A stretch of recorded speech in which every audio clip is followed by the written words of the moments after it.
4 দিনের সামরিক উত্তেজনার মধ্যে ভারতের একটি যুদ্ধবিমান ভূপাতিত করে একজন নারী পাইলটকে পাকিস্তান আটক করেছে, এমন দাবিতে সরগম ছিল সামাজিক যোগাযোগ মাধ্যম। তবে এই দাবি সম্পূর্ণ ভিত্তিহীন বলে জানিয়েছে পাকিস্তানের সেনাবাহিনী। পাকিস্তানের সেনাবাহিনীর মুখপাত্র ISPR এর মহাপরিচালক লেফটেন্যান্ট জেনারেল আহমেদ শরীফ চৌধুরী রোববার রাতে এক সংবাদ সম্মেলনে স্পষ্ট ভাষায় জানান, আমি একেবারে পরিষ্কারভাবে এটা নিশ্চিত করতে পারি যে ভারতীয় কোনো পাইলট আমাদের হেফাজতে নেই। এটি সামাজিক যোগাযোগ মাধ্যমের অতিরঞ্জন, ভুয়া সংবাদ এবং প্রচারণার একাধিক উৎস থেকে এই গুজব ছড়ানো হয়েছে।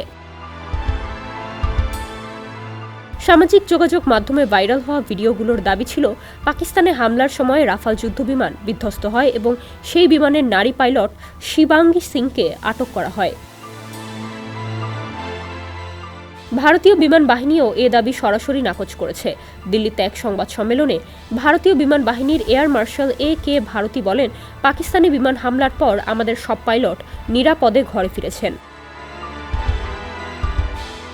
বিশ্লেষকদের মতে সামরিক উত্তেজনার মধ্যে ভুয়া তথ্য ছড়িয়ে পড়া নতুন কিছু নয়। এমন গুজব ছড়ালে দুই দেশের মধ্যে ভুল বোঝাবুঝি ও উত্তেজনা আরও বাড়তে পারে।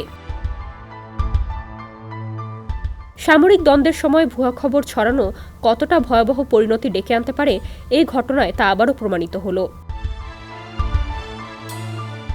ডেস্ক রিপোর্ট, সমকাল।